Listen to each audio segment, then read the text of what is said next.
Hi, my name's Gabby Logan. I am an alumni of Hildbead College, Durham University. I graduated in law in 1995.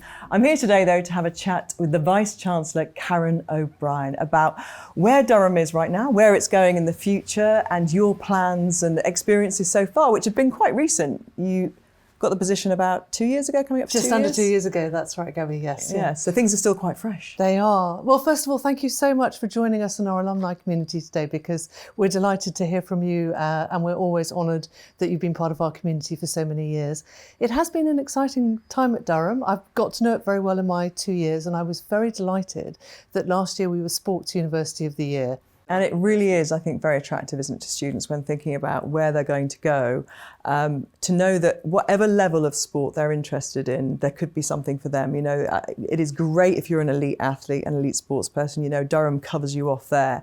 But also to have, you know, people who are more casual about their sport. And I think that's as true now as it was in your day. And we have extraordinary levels of participation in sport as well as in wider student activity. And about 80% of all our female students take part in a sport or physical activity. We know that's the highest in the country, and I think it has everything to do with the fact that you can participate in so many levels. And I think the other thing I want to say is that in addition to women's sport, it is a very inclusive ethos. So we're very strong in parasports. We have an elite parasport fencing champion who is a wheelchair fencing champion who is on top of the world at the moment, but across the entire spectrum, we encourage everybody to take part, and it's a really strong feature of Durham. Yeah, I think with student life these days and the world being so much more uncertain, we know that your mental health is affected by a lot of things. And actually, if you move, if you do sport, if you get outside, all those things contribute to better mental health, don't they? So I think that for students is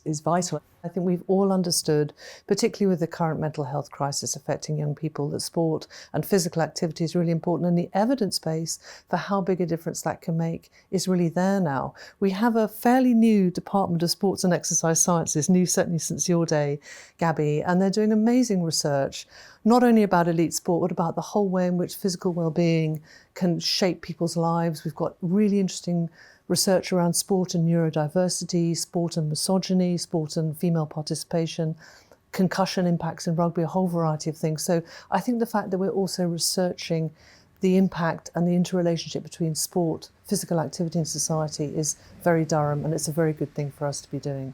Yeah, and just the outdoors, just on that, because actually the wonderful thing about Durham is you only have to go 10, 15 minutes away from the city and you're in the most spectacular countryside, aren't you? Exactly. It's got the whole geography. It's a beautiful small town. We've got the sea, we've got the dales, and we've got a major city on our doorstep. It's a fantastic geography that will allow people to expand in all the ways that they need to. And let's talk a bit more about that, actually, the way the local community gets involved in Durham and Durham getting involved in the community.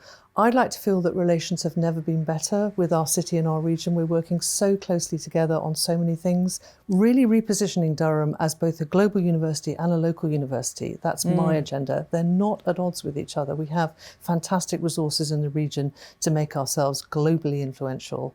And I'm really, really committed to that side of Durham. And the beautiful thing is, while all that global reach, you know, continues to grow and the scale of Durham kind of, you know, grows and its reputation grows, it's still a collegiate university, which means that students can have that. For me, that was really important, that kind of nurturing and more kind of focused on some of the things that students kind of struggle with. You feel like there are people around you who you can access quite easily. I felt that collegiate part of my experience at Durham was the thing that stood out most, actually.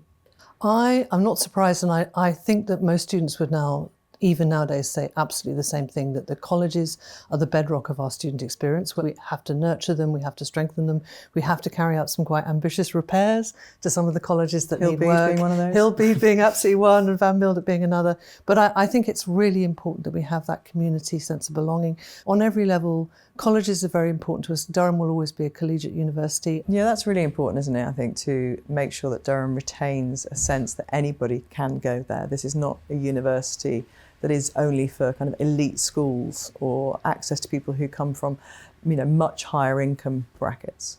It's vital, and that is something of a misperception because around a quarter of all our UK undergraduates come through various widening access schemes. So we have a scheme, for example, called Supported Progression that works with sixth formers in the region, and we have a lot of schemes that bring diverse students to our university. And we have scholarships, for example, Jeremy Vine has given us a scholarship that supports Black heritage students to come and do English at Durham. So there are many ways in which people can access Durham, but I absolutely recognise that there's a great deal more that we can do to broaden and diversify our student population. It's really important, isn't it, for students when they're making their decisions to hear from people, like myself, who've come through Durham. I came from a state school, came to Durham with no idea really what to expect from the university and the college system, because nobody in my family had ever been to university. And I draw on so many of my experiences from Durham, even now.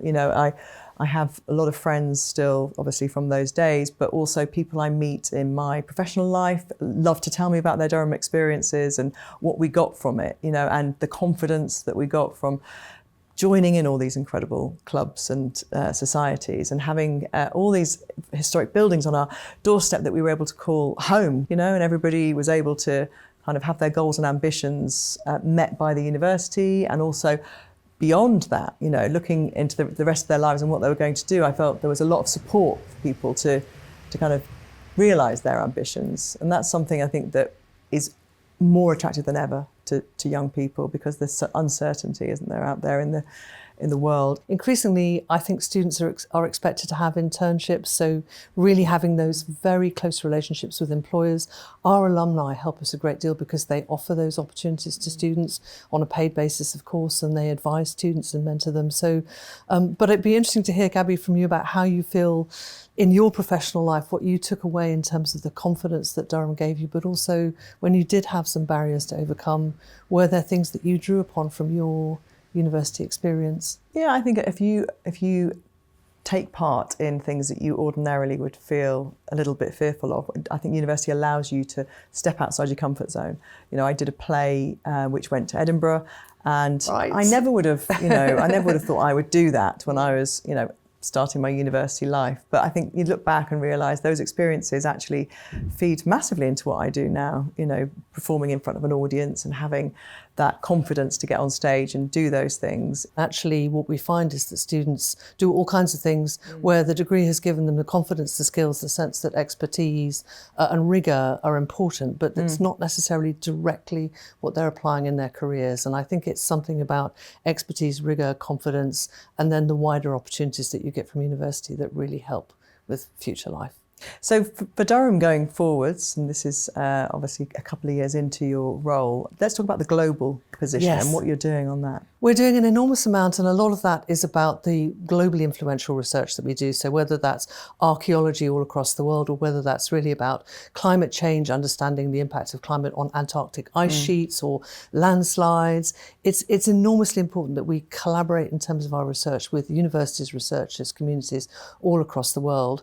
And some of that will be with our alumni, and some of that will be with other researchers. And it's also about forging a sense that we are in a globally mobile marketplace in terms of where people work. So I always say my favourite aspect of my job is going out to meet groups of alumni, not only in the UK, but in the many locations that I've visited. And it's been especially nice post-COVID. So I've been to Japan, I've been to Singapore, I've been to Toronto, Seattle, New York, San Francisco. I could go on and on, a very long list where we get together, we meet again, and we find out what our alumni are doing and how they want to reconnect with Durham. So I'm very keen that we cement and continue to build our global alumni community, because they're ambassadors for us, they advise us, they mentor our students, they help us to understand how our research works in different locales. And as our student body diversifies in terms of its international intake, that's only going to increase with time. So, Gabby, it's been such a privilege to talk to you. Yeah, I'll just say one more thing on the final note.